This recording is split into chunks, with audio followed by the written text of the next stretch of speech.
Number 34. Write the Lewis symbols for each of the following ions.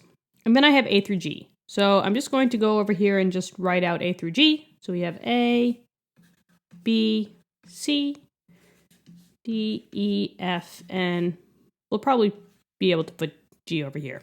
All right. So first things first, what are Lewis symbols? So Lewis symbols or Lewis structures are basically the same thing. They are a representation of an atom's valence electrons. So this always comes from valence electrons. Now, what are valence electrons? Remember that valence electrons are just electrons in the outermost shell. So it will always be the last big N number if we did the electron configuration. All right?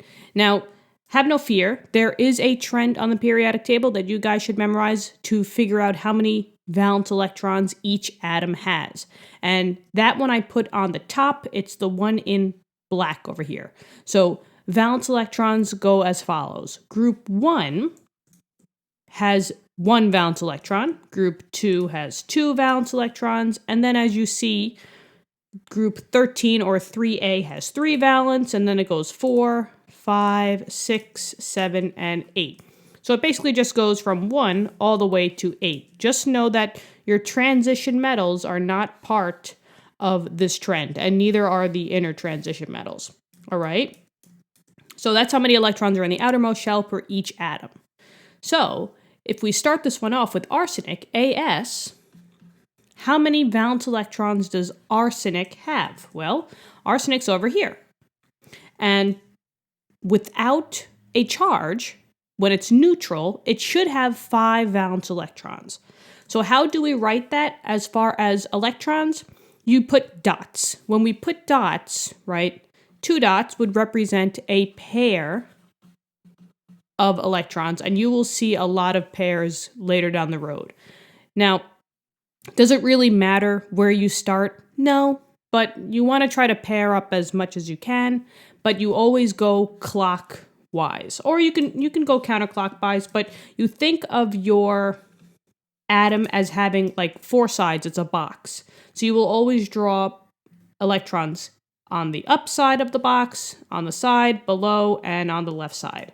So if I have to draw 5 valence electrons, I'll go 1, 2, 3, 4, and then I'll swing back around. So that's where it is. It's in group 15 or 5A, so it has 5 valence electrons. But what does this charge represent? This is As3 minus, and As3 minus, the minus sign, remember, always means that you gained electrons, because electrons are negative. A positive always means that you lose electrons. So just remember that.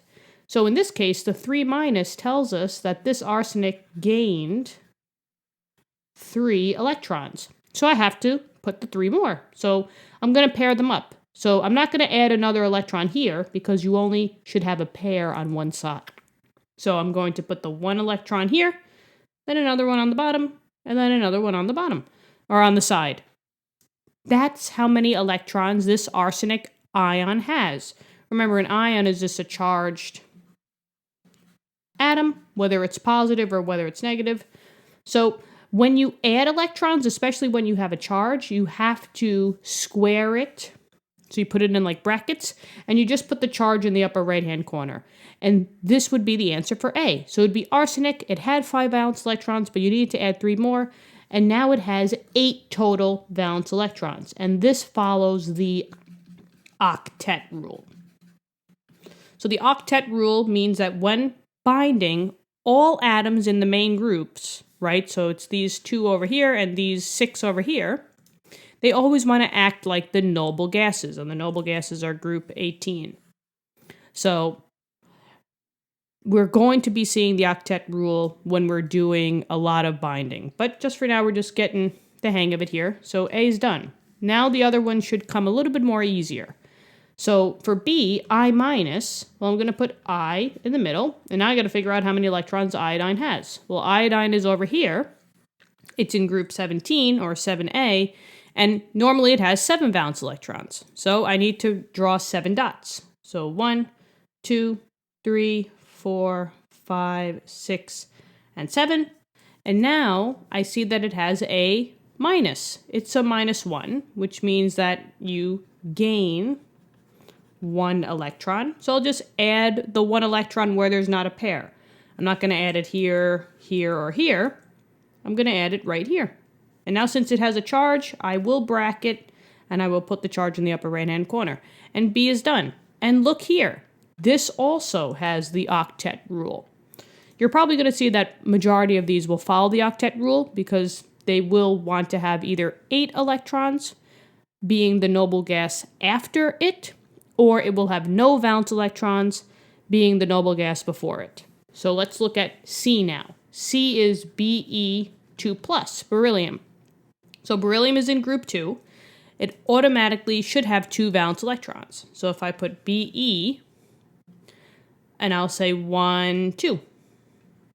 Okay, but now this 2+ charge tells me that I lost 2 electrons. So in this case, we should be subtracting or getting rid of. So I can just get rid of this one, and I can just get rid of this one. And now beryllium has no valence electrons. So box it off, and that would be the answer. So that means that beryllium was over here, right? It had 4 valence electrons, but since it lost 2, it's now acting like helium. So it's acting like the noble gas before the element. All right, let's keep going. D is oxygen with the 2- charge. So oxygen, we need to find out where oxygen is. Oxygen is over here, right? It's in group 16 or 6A. It has 6 valence electrons. So 1, 2, 3, 4, 5, 6.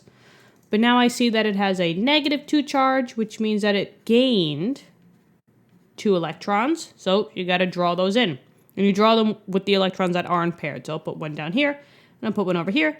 And now I box them off, and that's a 2-. And once again, this follows the octet rule.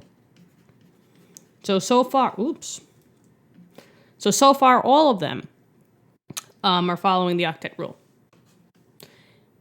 E, gallium 3+. Gallium is in group 13 or 3A. It has 3 valence electrons.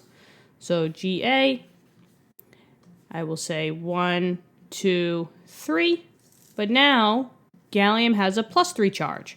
So this means that you lost 3 electrons. So I have to get rid of the 3 dots that I just wrote. So gallium has no valence electrons. Now, bracket that and put a +3. And that's that. F is lithium, Li+. So lithium in the middle. Lithium is in group 1. It has 1 valence electron. So I will put 1. But then the plus signifies that we lost 1 electron. So I have to get rid of that electron. And then bracket, put a plus, and that's done.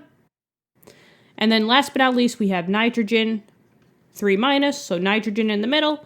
Nitrogen is in group 15 or 5A. It has 5 valence electrons. So 1, 2, 3, 4, 5. And now it's a -3 charge, which means that it gained 3 electrons.